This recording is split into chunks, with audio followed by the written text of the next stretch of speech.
Друзья мои, всем привет! Сегодня у нас на столе, вернее на ремонте, на ремонте усилитель Audi SunWatch AV5-1K. Блин, проверять его целая эпопея, то что у него здесь кроссблок цифровой стоит, поэтому владелец прислал и усилитель, и процессор от него, и пульт, и все провода, и приходится все это подключать, чтобы его проверить. В общем, какая проблема была с данным аппаратом, показываю, он уже отремонтирован, все проверен, работает. В общем, была какая проблема, то есть усилитель стоял в машине, работал все нормально, сняли его, пролежал он дома некоторое время, решили его включить, но что-то пошло не так, усилитель упал в глухую защиту. Потом, как выяснилось, владелец сказал, ну не как выяснилось, вернее, в принципе, он практически сразу сказал, что переполюсовка была выполнена от домашнего блока питания, то есть нет аккумулятора. Вот у него колодка силовая, вот я нарисовал.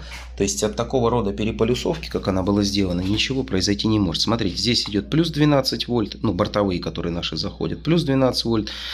Минус и плюс на доп-конденсатор. Соответственно, как видно, силовой плюс у нас обязательно течет через предохранитель, и потом уже с вот этой точки, здесь с доп-конденсатора, вот соединяется доп-конденсатор и предохранитель, у нас уже идет потенциал, снимается именно в сам усилитель. Соответственно, сделали как? Плюс воткнули сюда, а вот минус запихнули сюда. Соответственно, раз плюс здесь, минус здесь, а пред-то у нас вот тут есть.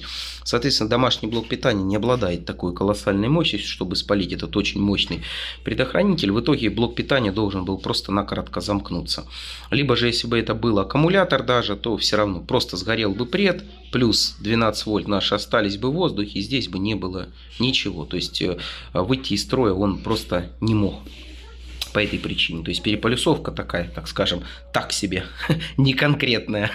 Вот если вы, конечно, плюс запихнули сюда, минус, вернее плюс сюда, а вот минус либо сюда, то да, можно было натворить бед. А при такой переполюсовке ничего не происходит. Итак, в общем, после, так скажем, нехитрых манипуляций было выявлено, что у нас вышел из строя пятый канал. Пятый канал у нас D-класса, здесь он мостовой, то есть двухканальник, два канала включены в мост. Соответственно, в общем, так скажем, я же D-классом как бы особо не занимаюсь, поэтому работы проводились под руководством моего знакомого, он в Питере живет, Данил. Если он профессионально D-классом занимается, кому интересно, обращайтесь, дам контакты и по поводу ремонта D-класса к нему. Еще раз повторюсь, в Питере живет он. Соответственно, в общем, что было выявлено, выявил, что два оконечника у нас негодных. Сразу скажу, пришлось заменить все 4 оконечных транзистора, потому что какие стоят здесь, я просто их не нашел. А в нынешнее время они еще и стоят просто конских денег. Поэтому здесь были установлены чуть-чуть помощнее транзисторы в том же корпусе, но другие. Вот, кстати, 4 транзистора вот эти стоят 3000 рублей, по 750 рублей один транзистор. В общем, выпаял транзисторы, попробовал запустить усилитель. Усилитель запустился. Значит, у нас оконечники... Ну, как бы понятно, что причина у нас в оконечниках. Ну, прежде чем их запаивать, соответственно, также посоветовавшись с Данилом, были сделаны замеры на модуле. То есть, вот у нас модуль пятого канала. И на модуле замеры по питанию драйверных микросхем. И, соответственно, что у нас творится на ногах транзисторов. Все четко, все нормально. Запаиваю транзисторы, не работает. Хотя здесь же все у нас везде абсолютно все в норме. Ради интереса были заменены местами драйверные микросхемы. Опа, вот они РС-ки у нас. И вуаля, усилитель запустился. Соответственно, сразу закралось мнение, что где-то не пропай. Поставил, дома включил на небольшую громкость, все нормально. Пошел, потащил его в машину, подключил в машине. Работает, но чуть делаешь громче, динамик начинает сабовый хрипеть, и усилитель валится в защиту.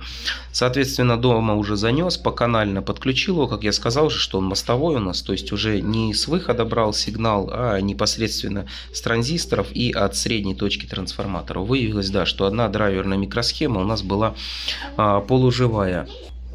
Соответственно, заказал микросхемы, также их установил, поставил, все работает, все нормально, но работало недолго.